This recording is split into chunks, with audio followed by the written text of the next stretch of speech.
Hello, xin chào các bạn đã quay trở lại với review 5 phút. Ở cuối tập 6, cuộc thi tuyển chọn đã chính thức bắt đầu và trong trận chiến đó, các thí sinh đã tranh giành nhau thẻ bài rất quyết liệt. Tuy vậy, mặc kệ những thí sinh khác đang tranh giành nhau, Lý Diệu lúc này lại vô cùng ung dung. Tới cuối cùng, khi thời gian gần hết, cậu ấy mới xuất hiện và rất nhanh, bằng vào sức mạnh của mình, Lý Diệu đã gả đo ván Triệu Lương. Thế nhưng sau đó, thẻ bài của tên kia lại bị một nhóm khác lấy đi. Điều này đã buộc Lý Diệu phải lao vào cuộc chiến với nhóm đó. Tuy vậy, sau một hồi giao thủ, Lý Diệu đã bị rơi vào thế hạ phong. Bởi vậy, cậu ấy đã phải cởi bỏ áo giáp để chiến đấu thật sự. Sau đó, trận chiến chính thức nổ ra, Lý Diệu cùng với ba tên kia đã quyết chiến một trận hết sức ác liệt. Bằng vào tốc độ cùng sức mạnh của mình, ba tên kia cũng mau chóng lao về phía Lý Diệu, tấn công mạnh mẽ. Cũng trong lúc đó, Hách Liên Liệt ở một nơi xa vẫn đang theo dõi cuộc chiến giữa bốn người. Hắn ta nhớ lại điều kiện lúc trước đã nói với ba tên kia, nếu như ba tên đó xử được Lý Diệu, vậy thì hắn sẽ giúp bọn họ đi tới đảo Ma Dao. Thế nhưng, nếu như không hoàn thành nhiệm vụ, không chỉ đơn giản là không tới được đảo Ma Dao, bọn họ còn phải trả một cái giá rất đắt cho thất bại đó. Và trở lại với bốn người Lý Diệu, cuộc chiến đã trở nên gay cấn vô cùng. Ba người kia liên tục tấn công về phía Lý Diệu, quyền cước giữa hai bên cũng không ngừng va chạm. Trong một đòn va chạm mạnh mẽ, Lý Diệu đã bị tên cao lớn kia đấm bay ngược về phía sau. Không chỉ vậy, nhân cơ hội đó, ở bên cạnh, tên cao gầy cũng liền lao tới và tung một cước mạnh mẽ để Lý Diệu ra xa. Ở nơi xa, chứng kiến thế trận ấy, Hách Liên Liệt tỏ ra khá vui mừng.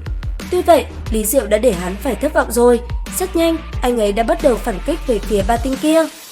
Thế nhưng, ba tên kia cũng nhanh chóng kết thành trận hình giam giữ cậu ấy ở bên trong. Sau đó, phóng người lên không trung, bọn họ hợp sức liền tung một đòn toàn lực về phía Lý Diệu. Và đối diện với nguy hiểm trước mắt, Lý Diệu lập tức phải dồn toàn lực vào trong nắm đấm của mình để đỡ lại một đòn đó. Ở nơi xa, chứng kiến cục diện của trận đấu, ba người ở trong phòng tuyển chọn mỗi người đều có một suy nghĩ khác nhau. Theo nhận định của hai người ngồi ngoài cùng, bọn họ nghĩ rằng đón nhầm một đòn này, Lý Diệu chắc là tiêu đời rồi. Thế nhưng không, trong khoảnh khắc va chạm, trong miệng Lý Diệu liên tục gào thét, một đấm toàn lực đánh ra. Thời gian lúc đó như chậm lại. Sau đó, một vụ nổ vang trời đã liền tỏa ra khắp nơi này. Khi rung động biến mất, chỉ thấy Lý Diệu vẫn đứng ở đó, còn ba tên kia, bọn họ lại bị bắn ngược lại phía sau. Và cũng đúng vào lúc đó, thời gian thi đấu cũng chính thức kết thúc. Ba tên kia vui mừng, bọn họ mặc dù đã thua, thế nhưng thật may thời gian kết thúc vẫn có thể giữ được thẻ dự thi trên người. Tuy vậy, bọn họ đã nhầm, trong lúc thời gian sắp kết thúc, Lý Diệu đã kịp thời lao đến và lấy đi thẻ dự thi của bọn họ, khiến mấy tên kia chỉ biết ôm hận mà thôi. Lúc này, cầm tấm thẻ trên tay, Lý Diệu nhìn qua nó xem thử thì thấy trên đó có ghi Ma Dao đảo. Điều này làm dấy lên những nghi hoặc trong đầu. Thế nhưng, không suy nghĩ nhiều, nhanh chóng cất nó vào trong túi, Lý Diệu châm chọc ba tên kia một chút rồi mới quay đầu rời đi. Trong khu vực khách quý, chứng kiến trận đấu kết thúc, ai cũng không thể ngờ Lý Diệu lại mạnh mẽ đến vậy.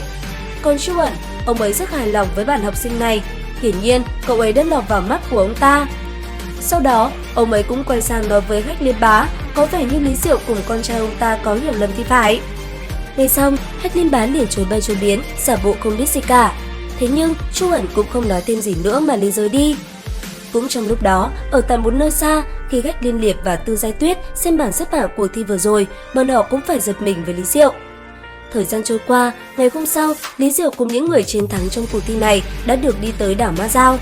Trên con thuyền đi tới đó, Lý Diệu đã thấy được rất nhiều điều kỳ thú ở tại nơi này. Thậm chí, trong hành trình đó, Lý Diệu còn được chứng kiến một vị tu chân giả thể hiện bản lĩnh của mình. Điều này làm cậu ấy tràn đầy vô cùng vui sướng. Lý Diệu tự tin sẽ có một ngày bản thân sẽ nhất định sẽ giống như vị tu chân giả đó. Thế nhưng cũng đúng vào lúc Lý Diệu đang thưởng thức mọi thứ nơi đây, Trịnh Đông Minh, một người bạn của Hách Liên Liệt đột nhiên đi tới. Đến đây thì hết tập 7 Tinh vực 4 vạn 5. Xin chào và hẹn gặp lại các bạn ở những video tiếp theo.